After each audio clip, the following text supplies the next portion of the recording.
The opinions expressed in the following programs are those of the participants and do not necessarily reflect those of Rogers Cable or Rogers TV.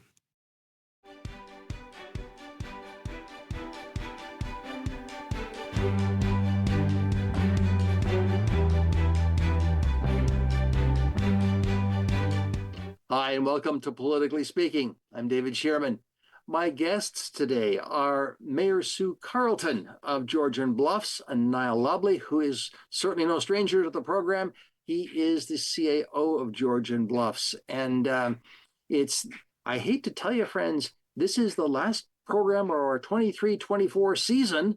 So how could we do it better but having Sue and Niall talking about Georgian Bluffs? Couldn't be better. Couldn't be better. That's right. Yep. Yeah. Going out with a bang. Going out with a bang. Going out with actually, I was going to say going out with chickens. Yep. Because you have got a backyard hen bylaw that you are working on, and what's that all about? Are we? Have you got a contract with Colonel Sanders or something? No. So the purpose of that is to somewhat regulate, so you don't have residents just willy-nilly having chickens without some, say, caps in place, because a small residential lot can't handle as much as, say, a 2-acre or larger lot that's out in the rural setting. So the purpose is to allow people to have those chickens, but to put some limits on it and some restrictions and guidelines for how they best need to be contained within their property. Right. And this has nothing to do with the large-scale poultry operators who are a part of Georgian Bluff. This is just residential, personal, local chicken operations. Yes, because anybody in agricultural zone or rural zone can already have chickens. It's just in the residential areas. Right. So zoned R1 or whatever. Yeah. Mm-hmm. Now, what's the limit? Limit of 6. 6 hens, no roosters, 6 hens. Food purposes only. So we don't want to see people rearing and selling at market on residential property. So, it's to support people from getting some nice fresh eggs for their breakfast in their backyard. Sure. And eventually perhaps a dinner, a chicken stew or something like that. Yeah. Well, but the bylaw says no slaughtering. I was just going to say, but you have to take it to the proper place. You can't just do it in the backyard. Yes. You have to have it properly taken care of. Yes. Yeah. Now, what's been the reception of, or what drove this bylaw? Was there public demand, or was it simply somebody's, I'm not going to say pet chicken? I think it's public demand. So it was definitely something that came through from council, and I think they'd heard it when you were campaigning, and it'd probably come up 2 or 3 times. There was also some lack of clarity around our zoning bylaw because hens, were included as part of an overall livestock category. And so there was a little bit of confusion around, do we really mean by livestock to include chickens as far as residential uses are concerned? I also think that as part of the conversations we've had around affordable living and climate change, the idea of locally produced food and being able to, get eggs out of your backyard makes a lot of sense to folks. It also helps with managing food waste, kitchen scraps. You don't need a composter when you've got chickens in the backyard. They do a good job at kitchen scraps. And so I think as part of the overall work that we've been doing in terms of climate change, seeking to minimize our environmental impact as a community, and through things we've heard, having the clarity around by livestock, which do include chickens, that doesn't preclude chickens, and that's what this zoning bylaw amendment does. It doesn't preclude people from having, hens in their backyard, so they can get some fresh eggs. Well, let me ask another question. What about? What goes in has to come out, and is waste management part of that conversation as well? Because I hate to tell you, chicken manure can be pretty pungent. Yeah, so I think council with the six bird limit is hoping to reduce the amount that people have to deal with. But yeah, the bylaw does talk about how chicken manure needs to be dealt with. Can't be stored on the property for long periods of time. Can't be stored close to fence lines and stuff like that. So this is a bylaw, and council did ask us to be conservative in our first approach, so that we don't go too big too quickly. And expand it to everybody and to larger flocks. So it's a relatively small number. There's good setbacks. We'll monitor it over the first couple of years, and if everything is going okay and there's a demand for perhaps increasing the numbers or increasing the scope of the bylaw, that's definitely something council can have a look at. Sure. I mean, you could have connoisseur chickens from Georgian Bluffs. Or Georgian, raised specially in Georgian Bluffs on the Niagara Escarpment. Sorry, the imagination goes over time when you start to think about the possible marketing angles. But is the health unit involved at all? Because it's agricultural waste, and agricultural waste in relation to water supply is also a big issue. I don't see the health unit involved in this. In my mind, something like this would fall more under OMAFRA. Mm-hmm. We definitely have some advice, and we're going to be producing some advisory information for residents as well, which will be hosted on the website as we go forward. Around, if you're reliant on a private well, then certainly you're going to want to think about where you're situating these chickens and making sure that you don't have stockpiles of waste that are getting near to wells and contaminating your supply. And so we're certainly going to be providing some advisory sheets for folks so that they can manage them on their property without causing impact to their neighbors and without causing unintended consequences on their own property. Well, that sounds like another way to push people to the Georgian Bluffs website. That's the one, www.georgianbluffs.ca. Everything is happening on the website, and it's getting a bit of a facelift as well over the next few months. So check back regularly and frequently.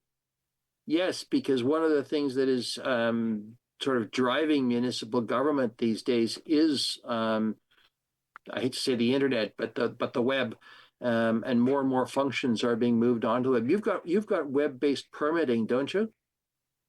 We've definitely started. So we've adopted Cloud Permit, which is a fairly common tool now that municipalities are using. So all our building permit processes are now fully digitized using Cloud Permit. Our planning processes are moving that way as well. They've been slowly but surely migrating into a digital environment. In fact, we're expanding the Cloud Permit environment to many of the other sort of simple permits that you might be doing on an ad hoc basis. And so, yeah, we're definitely going digital for that.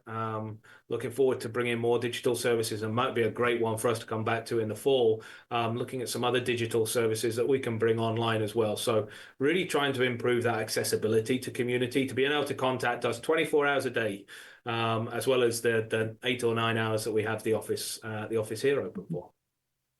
I know that Owen Sound has actually started electronic applications for marriage licenses, which is kind of it. Now, you don't do marriage licenses in Georgian Bluffs.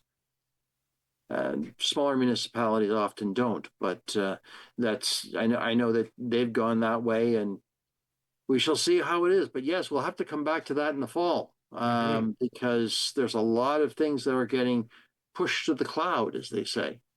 So. Well, I'm not trying to chicken out here, but you guys have got a new short-term rental accommodation bylaw, and you've got a first draft of it. What's that all about? That one's been a really difficult one, and we won't have the bylaw in place until this fall, if then. It's to put some rules in place, and some controls to ensure that the properties that register have to go through some inspections, make sure that they're safe, that their sewage system is up to par. a lot of things to control it and to make sure that we can control when there's issues with any one property.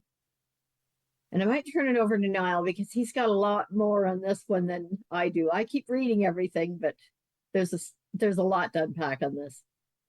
Certainly a lot of material comes council's way on short-term accommodation. So so the first draft bylaw is council had a look at it the other week. We've probably been working on this for two years, a good 2.5 years now. And again, public demand on this one around concerns about the change of character if we were to go too far into seeing homes used purely for vacation rather than for being part of the community on a year-round basis. And I mean, the evidence that we've pulled out so far would suggest we certainly haven't crossed that threshold yet, and we don't have a significant problem with short-term accommodations like you might have seen in some other municipalities and cities. But I think the direction that council's provided is, regardless of whether we have a problem now or not, putting in place measures to make sure that we keep that community feel in Georgian Bluffs, and that we don't, that we make sure that we're welcoming to visitors and we provide great visitor experiences when people do come to stay in Georgian Bluffs, that we support the industry as best we can, whilst also being able to prepare ourselves if there are ever challenges that we have to deal with. That's a very good point, because every conversation I have with a municipal official here on this show over the last probably 2 or 3 years, short-term rental accommodations have been on the table, and it's a really important conversation, and it takes up a lot of time and energy because there are a lot of differing opinions on it. It has an impact on housing. So if someone can purchase property and rent it out all the time to pay for it, that means it's now being used more as a motel than being available for a family to live in year round. So how far do we want to allow that to happen when we've got a housing shortage to start with? Indeed. That's one of the arguments in favor of the STR bylaws that I have heard.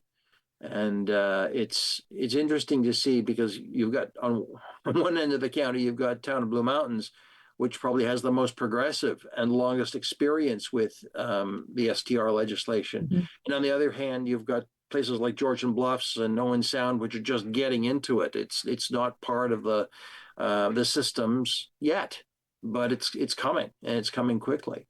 So it'll be interesting to watch. Indeed. Mm-hmm. One of the things I did notice is that you made a point, at least in the bylaw, of including the STR operators as part of the conversation, in that if there are issues, that they're at the table. If it looks like as you've built the bylaw, they've been heavily involved. Has that worked out well for you?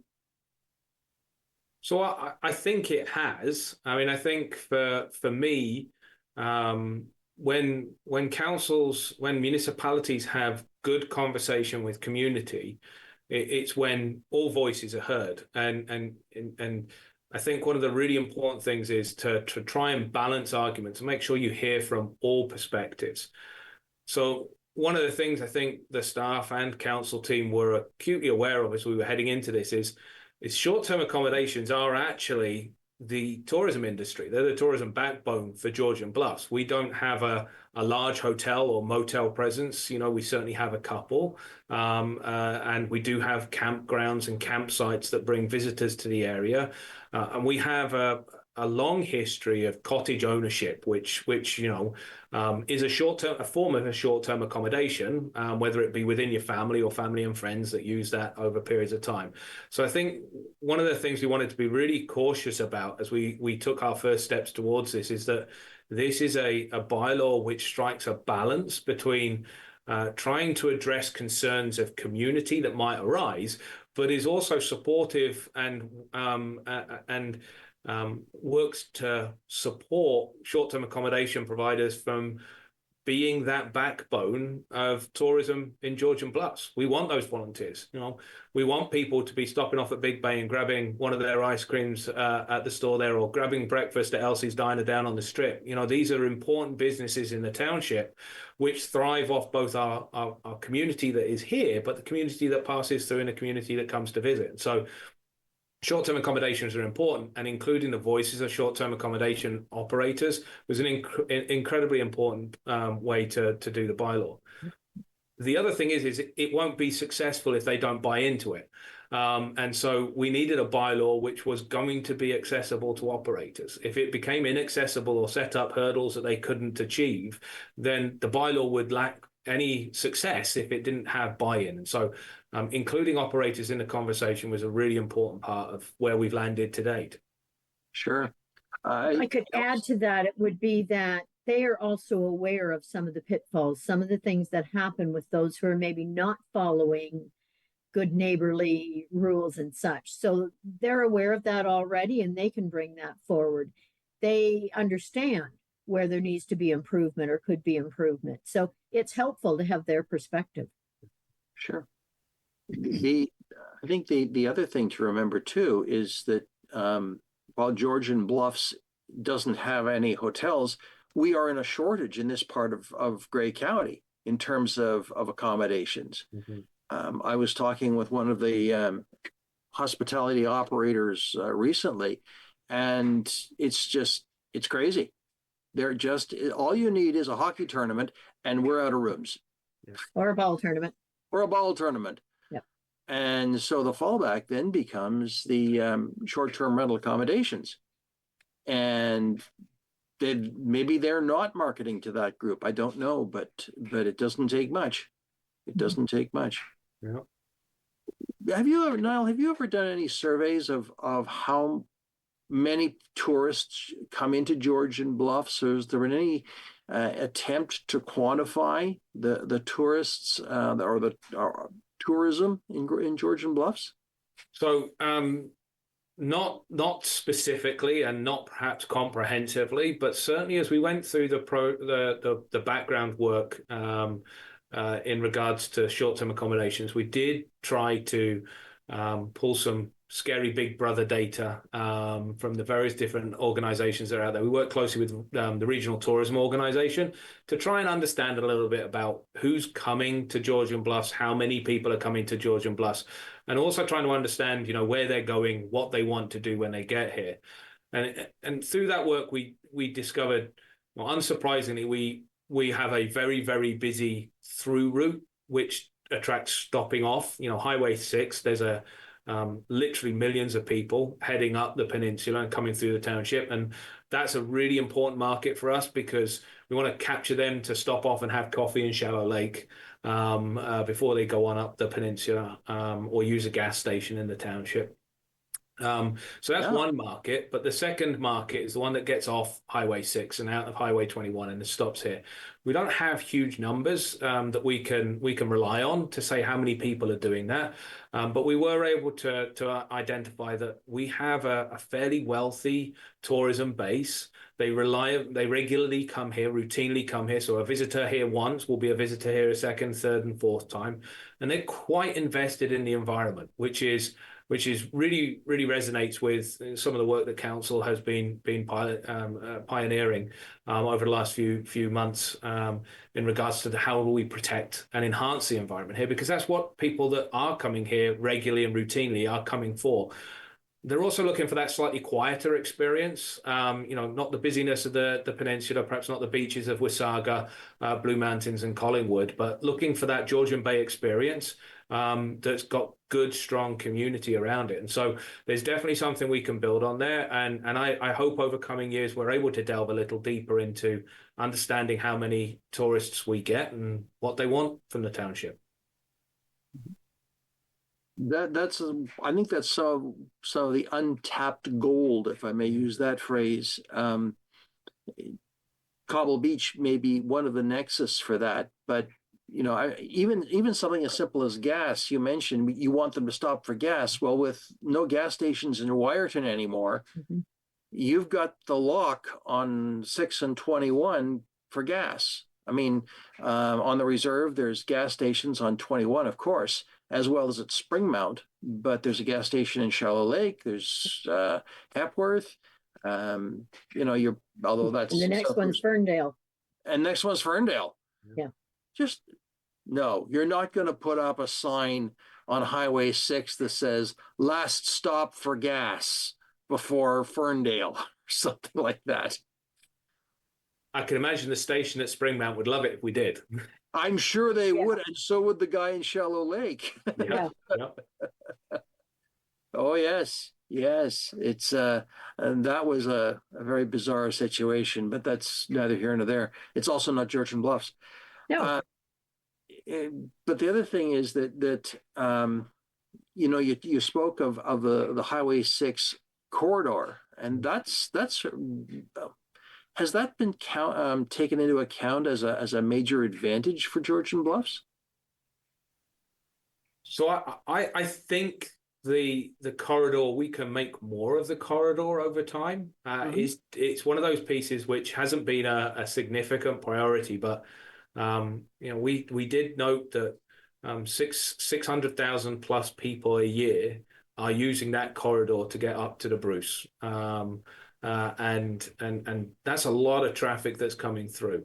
And even if you could just capture 1% of that and get it to stay for a day, there's a significant potential benefit from that. And you look at what neighboring communities have done. Wyerton has done a huge amount of work in terms of trying to slow down traffic and get them to stop in Wyerton. And again, I think there's opportunity there. And you certainly see that with businesses. There's a lot of local businesses that are, trying to tap into that market. And so I think over the next few years, looking at the role Georgian Bluffs as a municipality can play in helping that economic development, I think is going to be key. And I think our community improvement plan has got some elements which might help with that as well.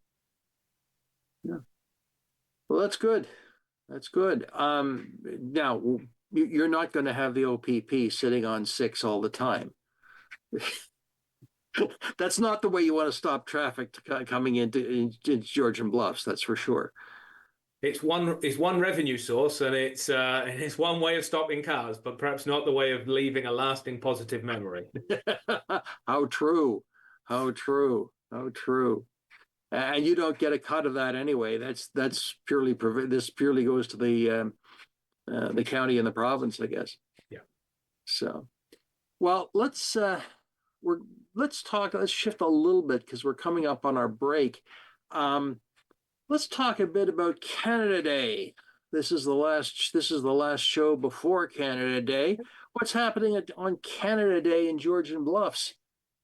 We are doing our usual event, which is at Big Bay Dock. So it starts with a yoga class at 8 o'clock.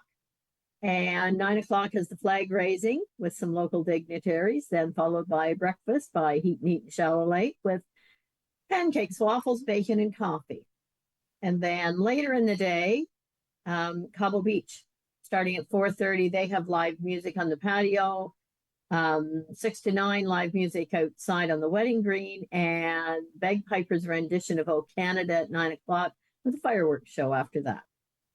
And I will tell you, if local people haven't been to Cobble Beach for any reason, this is a really good opportunity to go because if the weather is nice, the view is absolutely spectacular from the clubhouse. And that part of it, the kind of evening out on the wedding green and the fireworks, is all put on by Cobble Beach.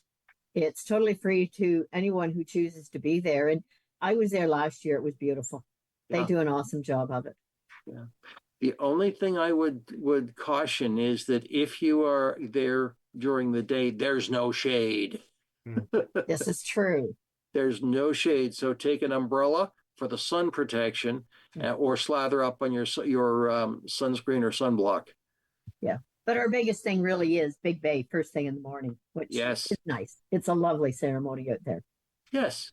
Yes. So lots of possibilities. Yeah. Got some good kids activities this year, and as Mayor Carleton mentioned, If you're there early enough, you might even catch the CAO doing a downward facing dog on the Big Bay Pier. And the yoga this year, I think, is a nice addition to kicking the morning off. So we'll have some yoga there. I also saw, actually, just to add to what Mayor Carleton said there, I think that the festivities continue in Big Bay, because I believe that the general store has a face painter and some activities going on during the day as well. So after we've entertained you for breakfast, hang around the area, stop off during the day for some face painting before you hit the Cobble Beach fireworks in the evening.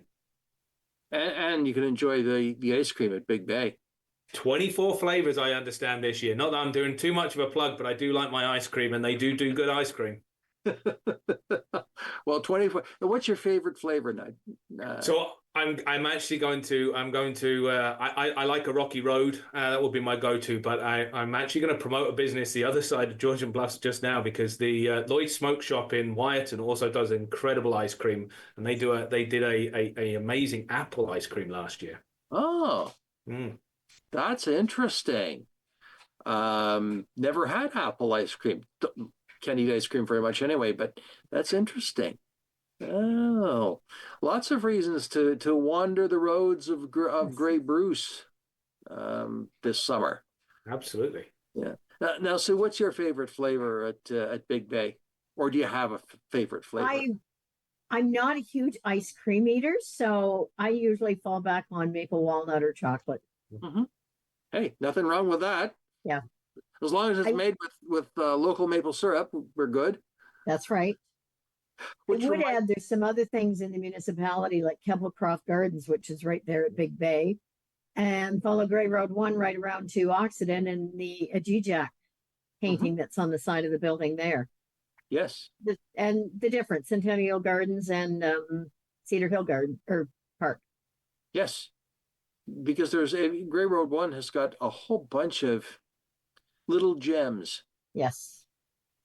Little gems. If the sun is right, you stop at Oxenden there. There's some lovely lookouts over Colpoys Bay. Yep. And if the wind is right, they're actually quite lovely and refreshing. Yeah. So the weather forecast looks like it's gearing up for a really nice Monday this year. So it does. So we shall see what we shall see. Hey, Canada Day is ours. Okay, we don't have a Stanley Cup, but we've got Canada Day. We got close to a Stanley Cup, not necessarily Georgian Bluffs, obviously, but we got close this year. That's right. I actually heard that the common words in now it was said about Owen Sound, but I think it applies for Georgian Bluffs and actually all of Grey County is go attack go. Yes. So we'll see what that brings, but that's another discussion for another day. Let's talk briefly as well about your summer plans. One of the big things that's happening is AMO in August in Ottawa, I believe. Ottawa this year. Yeah. So who's going? 2 councillors, Rick Winters and Tobin Day, are the 2 that are going. Yeah. And are you going, Niall?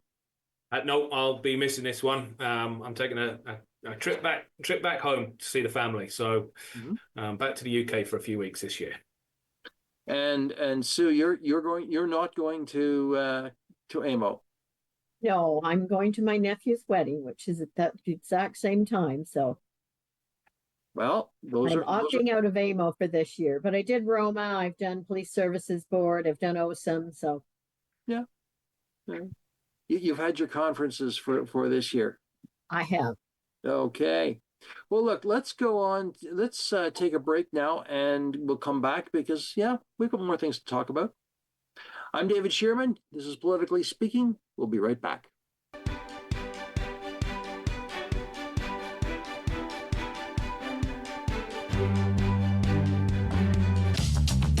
This program is brought to you by Ignite TV. Now you're in command.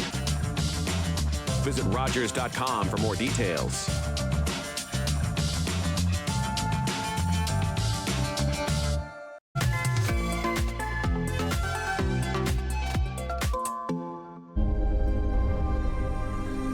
Welcome to the traditional, ancestral, unceded territory of the Stalo people.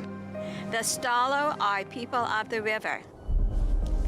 I'm so thankful for the courage and resiliency of our ancestors who lived on this land since time immemorial.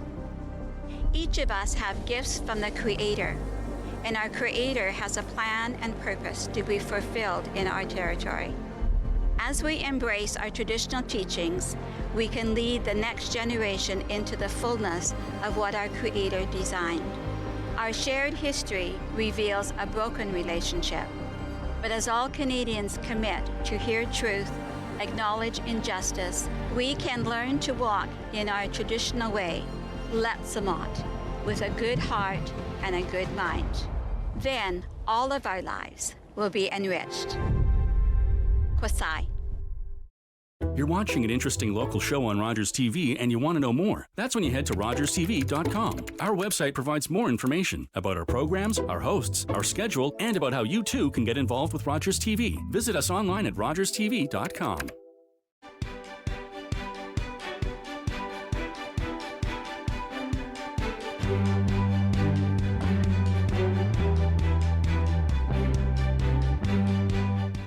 Hi, and welcome back to Politically Speaking. I'm David Shearman.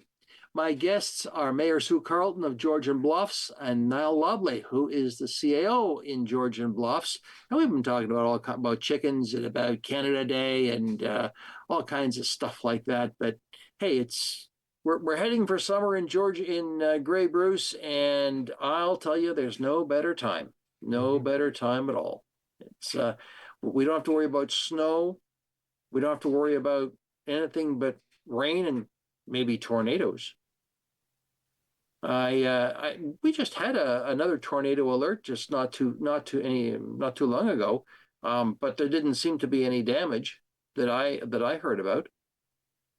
No, the one the week before, the EF1 downburst, I think Yes. it got categorized as, did hit the township a little bit, and we certainly lost some trees. It took a few days to clear up from that, but thankfully the damage was fairly minimal from that one, very, very short. And then, as you say, the tornado alert that came out the other day, we had a bit of rain, but there wasn't much in the way of wind that was associated to that one. And it's really the wind at this time of year that's the problem, because the trees are in full leaf. Right.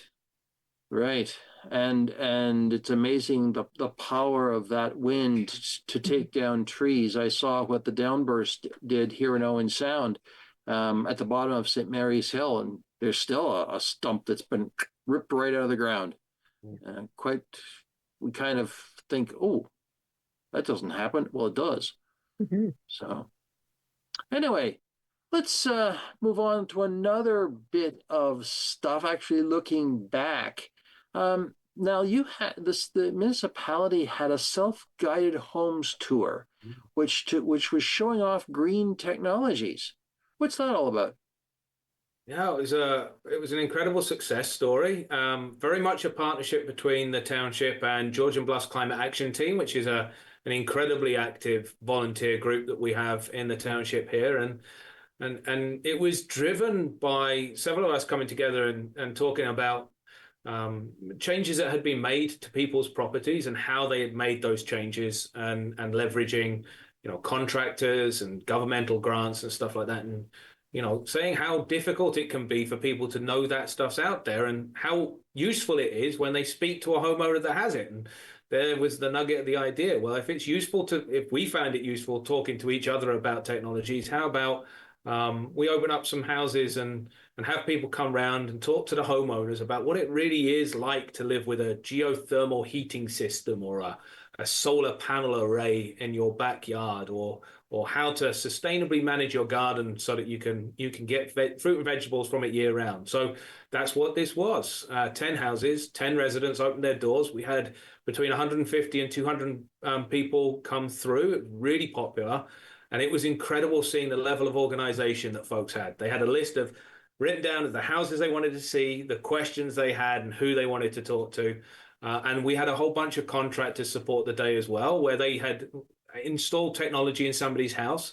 They were on hand to help talk through how that had happened and how to have it happen in your house. And it was very well very well attended for a first-time event. And again, part of council's commitment to really looking to help both green our own operations, but help community to make improvements and reduce its impact on climate. And I would say that the credit for this event goes totally to Niall and other staff and that climate action team for coming up with the idea and then putting it all into effect to do the work to make it happen. Because we've heard nothing but good comments back about it. So it was well worth doing. It was interesting. You got the contractors on board too, because I've been doing some heating system changes in a couple of places. And I'll tell you, if you have a knowledgeable contractor, makes all the difference in the world, makes the job go so much easier. Absolutely. And the thing we were really keen to do on this event was make sure it was the contractors that had done the installations at the houses they were in. So it wasn't a case of you've got contractors or you've got consultants that are trying to sell you on something. You can talk to the contractor about what it takes to get it put in place, but you're also able to speak to the homeowner about how they found the whole process and where they found the information. So that collaboration between homeowners and community and contractors was really important. And you know, I think the township was extremely pleased to be part of something that was that successful, and plans are already underway for a redo next year. Oh, that's great. That's great. We'll have to keep our ears open for that one, because I was just thinking, you know, when contractors would really love to show off their stuff. I mean, if you're a contractor and you've done a good job and you want to talk, you want to show it off, what better opportunity? And then people are kind of proud that they've done stuff that has made a difference. I know I've talked to people who installed geothermal systems 20 years ago, and they said to me, I'd never go back, which is kind of an interesting way of looking at it. But yeah, they're quite convinced it's the way to go. And again, it's another one of those opportunities we have as a municipality to really showcase some of the talent and business that we have here. So we had some contractors come in from Owen Sound and further afield, but it was great to see local contractors like Kenfit Climate Care and Cook's Plumbing and Heating were able to support the event and be on standby. And one of the most popular things, actually, as it turned out, was a fireplace insert addition, which dramatically increases the efficiency of your wood burning capacity at home. So you're getting much greater efficiency out of burning wood, and that retrofit drew a lot of attention in one of the properties this time round. And again, that was done by a local contractor down here in Springmount. And those sorts of technologies are things which aren't necessarily about having to reimagine the way in which you run your home. It's about how you can tweak things that you've already got. You know, you don't have to get rid of your log burner, because logs they give a nice heat and they're a cozy place to be. But how can you make that more efficient? And there was lots of great information on the tour. Good. Well, hey, all you can do is grow. Exactly. That's great. And the other thing that I am aware of, that the other event that you have completed now, that's in Engage Georgian Bluffs, or Engage GB Connect and Collaborate. What happened at that event? That, again, at Grey Roots, not as well attended this year, but still people enjoyed the ability, I think, the opportunity to be there. So again, this year, 5 different areas of interest with the strategic plan that we're working on. Waste management, the dog park, website upgrade, and a customer service one that included cemeteries. A lot of questions about green burials. Mm-hmm. People seem to have an interest there. I think what people really enjoy about it is the ability to go and sit down and talk one-on-one with an expert. They get to meet staff face-to-face, so they know who it is at the township that they're going to be dealing with.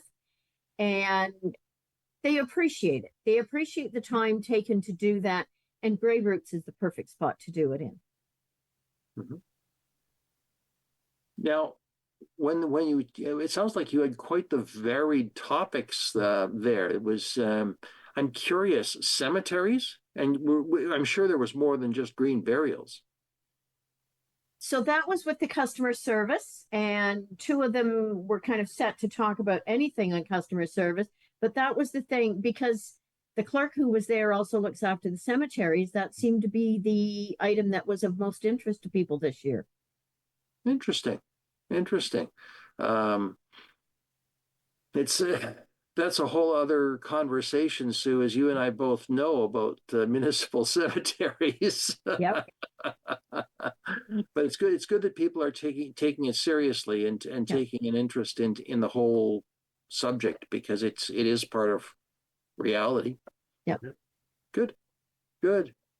So Niall, you said that, or I guess Sue said that things were down a bit. Will this be an event that will be continued? I think so. We've found and we found that both the Engage GB platform that we're using for sort of virtual surveys and digital surveys, we've continued to see extremely high levels of uptake and use of that. So there's been great engagement on waste, dog parks, and our strategic plan online. And so the Connect and Collaborate really partners well with that as an opportunity for those folks that maybe don't want to go online and do something, or want to do it online and want to have a conversation with staff. And so, trying to have those points of contact where people can come and speak to the municipality. And I think the drive behind the Connect and Collaborate is we want to hear from community, and we want to hear from you on a whole bunch of different topics as we go throughout the year. Sometimes you can run out of time. We want to speak to you every month about something in various different places. So the point behind Connect and Collaborate is to try and say, come and see us at one time and talk to us about a whole bunch of things. So rather than us interrupting 4 or 5 of your nights throughout the year, come and speak to us over one night. We have some good catering, good coffee on standby. Usually 1 or 2 members of council are on hand. So if you've got something you want to talk to a member of council, there's a member of council there to speak to. Lots of stuff. And this year, being a little quieter than it was last year, allowed for some really good organic conversations to happen. So, we didn't have to stick to the 5 topics. There were good conversations we were able to have with each person that came through the doors about things that they were interested in the township. And green burials was one of those things that definitely did bubble up. And last year included opportunity to talk about budget as well as short-term accommodations. That was the big one last year. And I think one group was climate change last year and another was planning. I'm trying to remember. So different topics each year. So we may figure out that every year needs to have budget, that's what people want to talk about. But this is 2 years. I think it's been very successful, and the residents appreciate it. The fact that there is an opportunity for them to come out and express an opinion without having to be in council chambers in front of all of council, or sitting in front of their own computer trying to word it through the website. So I think that in person is valuable for people. Sure. Well, it's also we're a little more accustomed to face-to-face conversations as opposed to online conversations. Yeah. And it's a lot easier to look you square in the eye than to, as you said, type something impersonal onto the municipality's website. Yeah. That human contact is an important piece. Yeah. And I think the point is also well made, so that standing up and doing a deputation in front of municipal council is scare-inducing. Yeah. It's not most people's comfort zone. Yeah.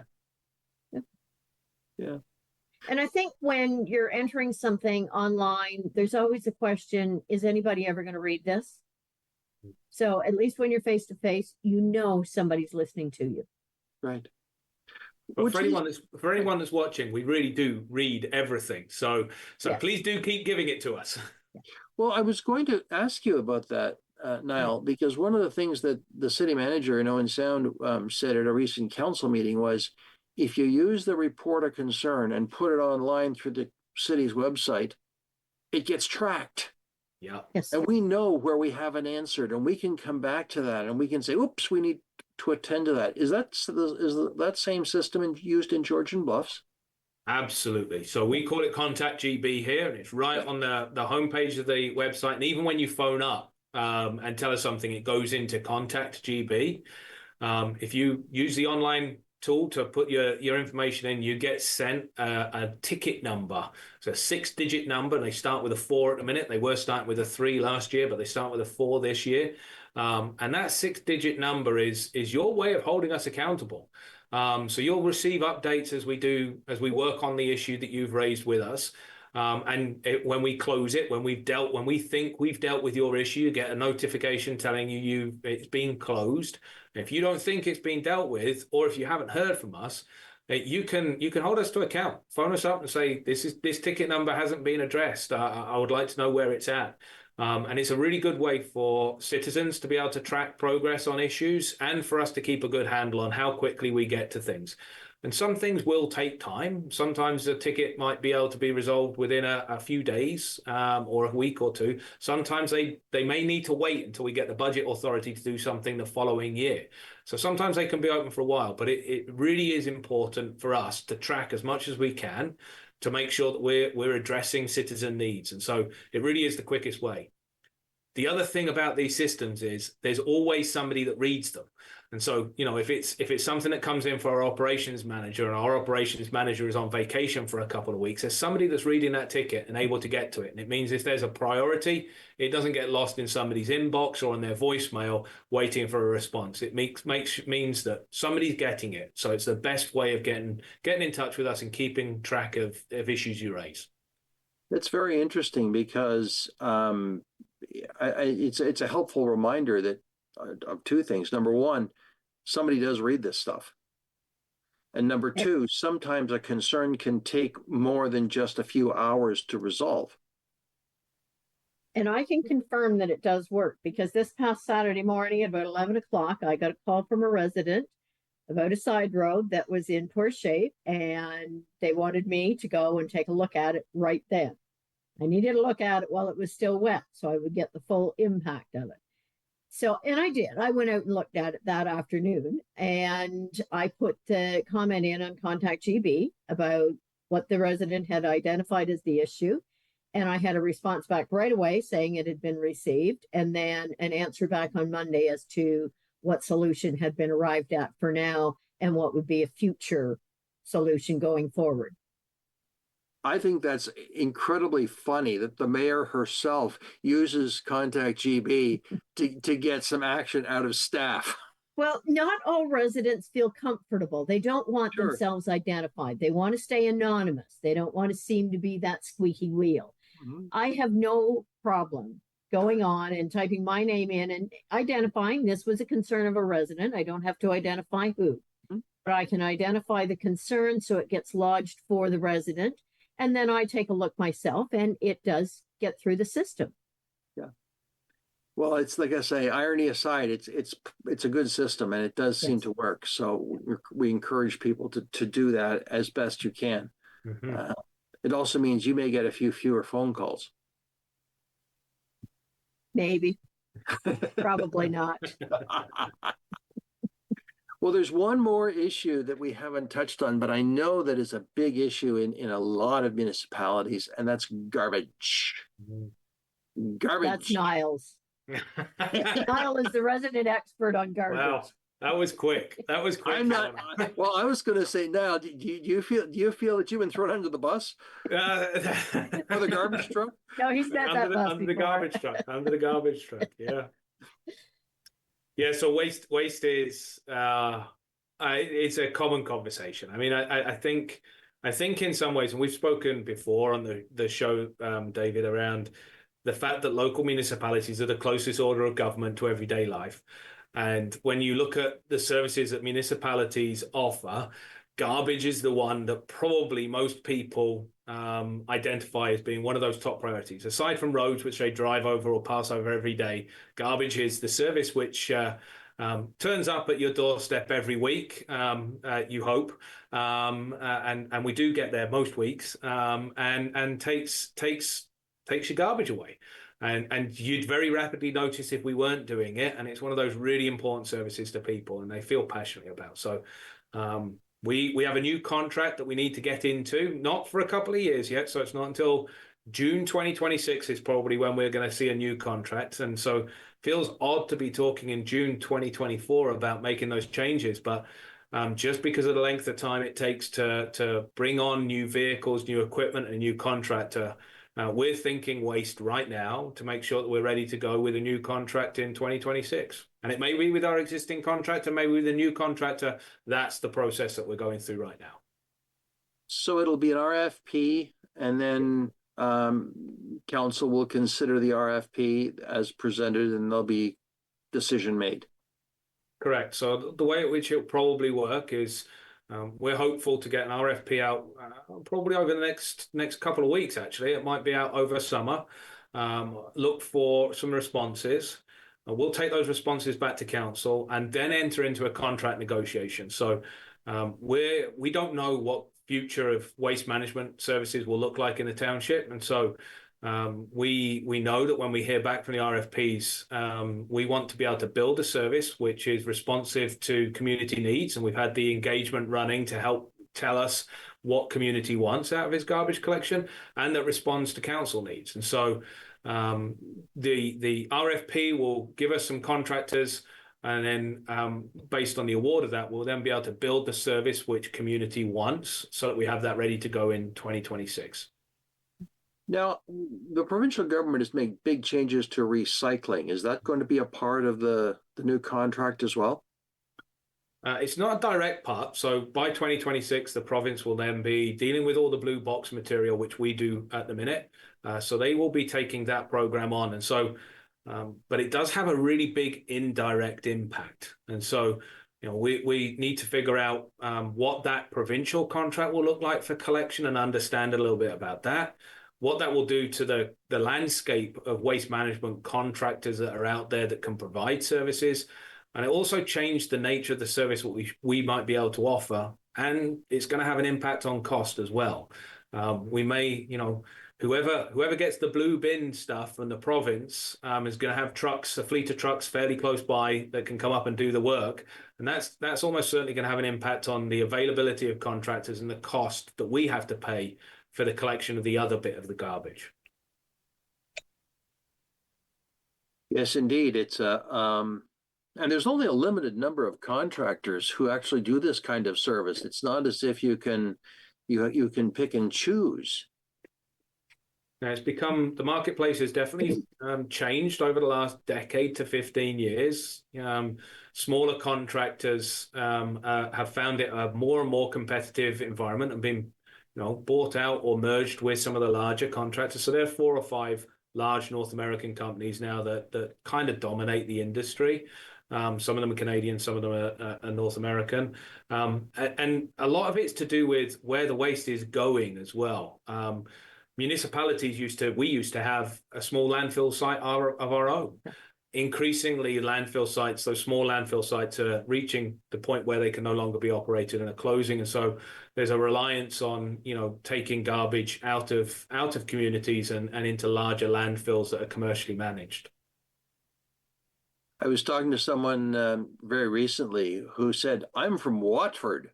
And I said, well, what's Watford noted for? He said, we're a garbage dump.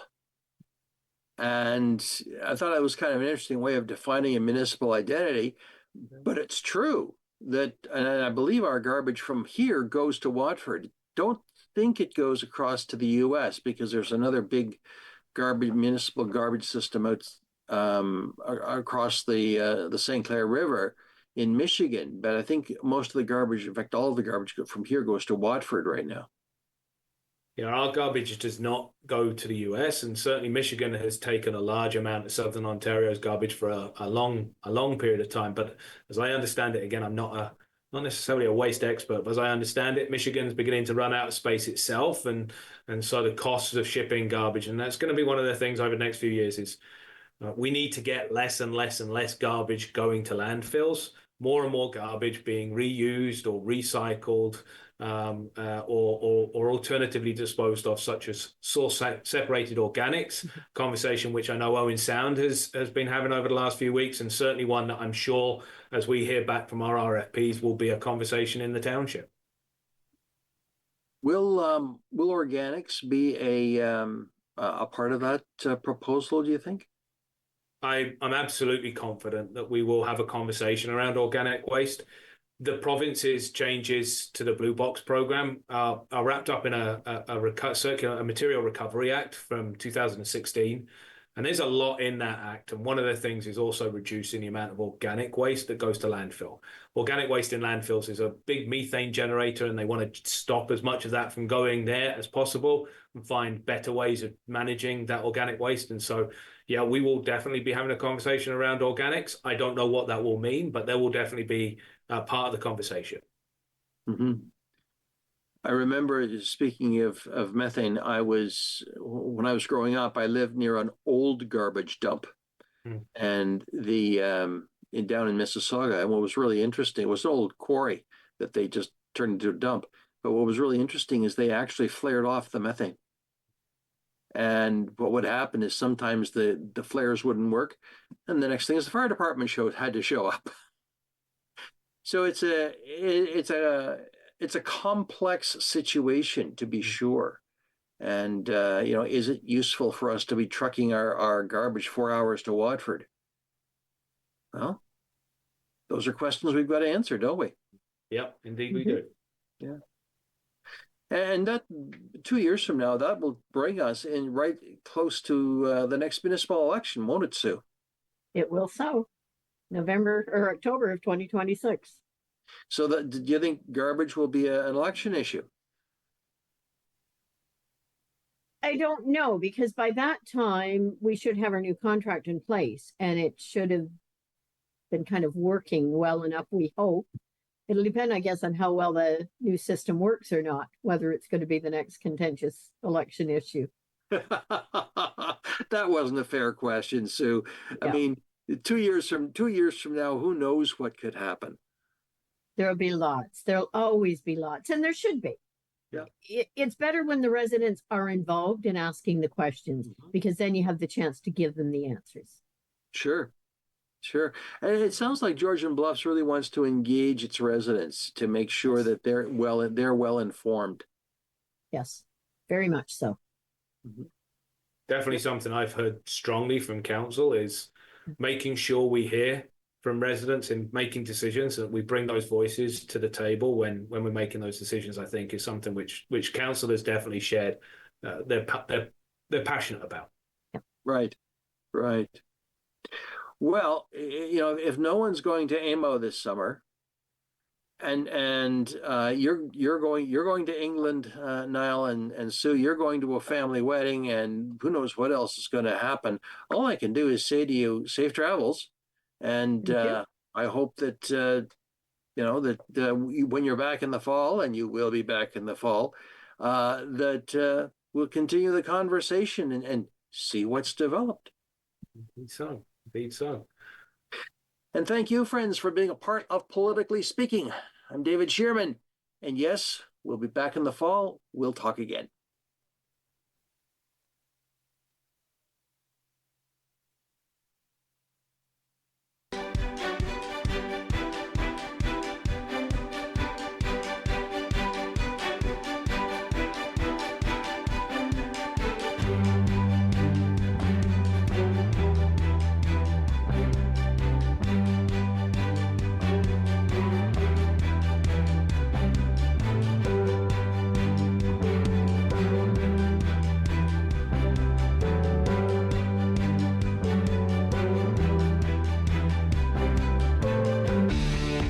Connect with us by visiting our website or email us at comments@rogerstv.com.